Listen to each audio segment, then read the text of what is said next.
విధవరాలి నూనె కొండ. ఈ యొక్క విధవరాలు ప్రవక్తల శిష్యుల్లో ఒకని భార్య. ఈమె కష్టకాలంలో ఉన్న సమయంలో దేవుడు చేసిన గొప్ప కార్యాన్ని వివరిస్తూ ఉన్నది. మనం గమనించినట్లయితే ఈ అద్భుత కార్యాన్ని నాటకీయమైన ఆత్మసత్యాలను తెలియజేస్తున్నాయి. తనకు నమ్మకమైన వారు అవసరములో, దుఃఖములో లేక దురవస్థలో ఉంటే వారి విషయమై దేవుడు ప్రత్యేకమైన శ్రద్ధ తీసుకుంటాడు అని ఈ విధవరాలి జీవితము మనకి తెలియజేస్తూ ఉంది. ఈమె ఇద్దరు పిల్లలు వృత్తాంతం తెలియజేస్తూ ఉన్నది. ఎందుకంటే భర్తను కోల్పోయిన స్త్రీ తన ఇద్దరు పిల్లలను కూడా కోల్పోయే పరిస్థితి వచ్చినప్పుడు దేవునికి మొరపెట్టినప్పుడు దేవుడు చేసిన కార్యాన్ని తెలియజేస్తూ ఉన్నది. ఆ వితంతువు పిల్లలు దేవుని తోడు లేక బాధల పాలైన వారికి ప్రతినిధులు.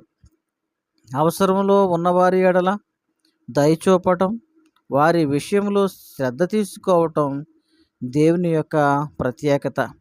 ఎందుకంటే కొత్త నిబంధన గ్రంథంలో అయినా పాత నిబంధన గ్రంథంలో అయినా మనం చూసినప్పుడు ఎవరైతే బాధలో ఉన్నారో, ఎవరైతే ఇబ్బందిలో ఉన్నారో వారికి దేవుడు ఎప్పుడూ సమీపంగా ఉన్నాడు. తన నమ్మిన వారి పట్ల ఎప్పుడు దేవుడు దయచూపువాడుగానే ఉన్నాడు.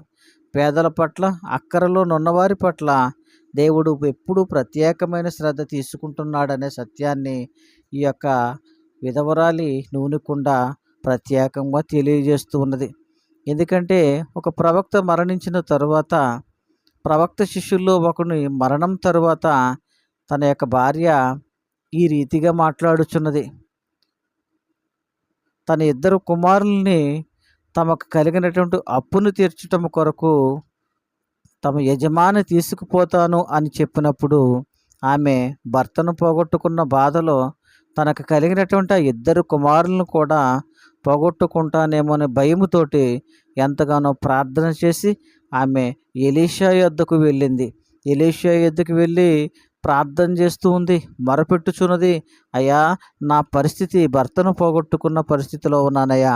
అంతేకాక ఈ అప్పుల విషయంలో నా ఇద్దరు కుమారులను కూడా పోగొట్టుకునే పరిస్థితిలో ఉన్నానయ్యా, నాకు సహాయము దయచేయి తండ్రి అని ప్రార్థన చేసి ఎలీషాకి మొరపెట్టగా, ఎలీషా, నా వలన నీకేమి కావలను, నీ ఇంటిలో ఏమి ఉన్నదో నాకు తెలియజేయమని చెప్పాను. అందుకు ఆమె, నీ దాసురాలనైనా నా ఇంటిలో నూనె కుండ ఒకటి ఉన్నది, అది తప్ప మరేమీ లేదనెను. అతడు, నీవు బయటికి పోయి నీ ఇరుగు పొరుగు వారి అందరి యొద్దకు పోయి దొరకగలిగినటువంటి పాత్రలన్నిటినీ ఎరువుగా తెచ్చుకొనుము.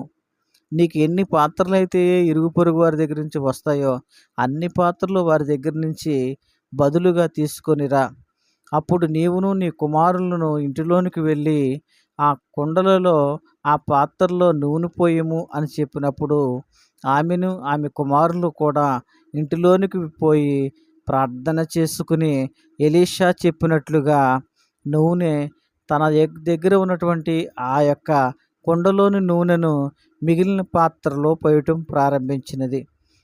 ఆ పాత్రలు తమ గృహంలో ఉన్నటువంటి పాత్రలు, అంతేకాక వేరే వేరే గృహాల దగ్గర నుంచి తీసుకొచ్చిన పాత్రలు అన్నీ నింపబడినవి. మరియు ఇంకేమైనా కుండలు ఉన్నాయేమో, ఇంకేమైనా పాత్రలు ఉన్నాయేమో తీసుకురమ్మని తన ఇద్దరు కుమారులతో చెప్పినప్పుడు, అమ్మా, ఇంకే పాత్రలు కూడా మనకి దొరకలేదు, ఇంకే పాత్రలు కూడా లేవు అని చెప్పినప్పుడు ఆ యొక్క పాత్రలో నూనె ఆగినది.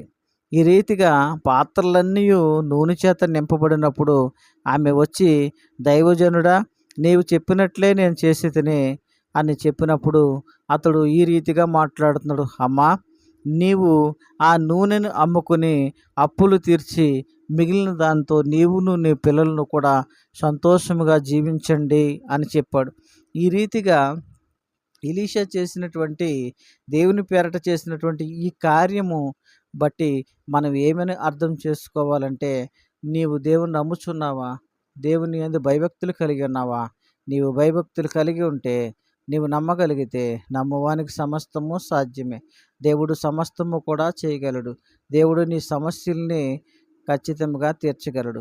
మనం సమస్యను చూస్తాం, కానీ దేవుని వైపు చూడటం నేర్చుకోవాలి. ఎప్పుడైతే మన సమస్యల వైపును చూస్తామో అవి మనల్ని బాధ పెడతాయి, భయపెడతాయి, కృంగదీస్తాయి. కనుక సమస్య వైపు చూడక దేవుని వైపు చూడటం ప్రారంభించు. నీ కన్నులకు కనిపించినటువంటి, నీ చెవులకు వినిపించినటువంటి, నువ్వెన్నడూ తలంచినటువంటి గొప్ప కార్యాలు నువ్వు చూడగలుగుతావు, నువ్వు వినగలుగుతావు, నీ జీవితంలో పొందగలుగుతావు.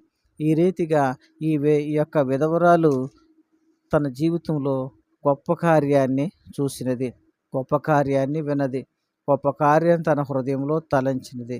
దేవుడి యొక్క వారి యొక్క సమస్యల్ని, వారికి ఉన్న ఇబ్బందులను, వారికి ఉన్న ఇరుకుల్ని నమ్ముట ద్వారా, విశ్వాసం ఉంచుట ద్వారా తీర్చుకోగలిగింది.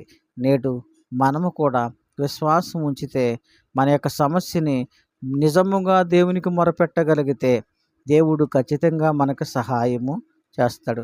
అట్టి సహాయం మనము కూడా పొందుకోవాలి అంటే దేవుని యందు మొదట భయము, భక్తి కలిగినటువంటి జీవితాన్ని మనం జీవించవలసిన వారమై ఉన్నాం.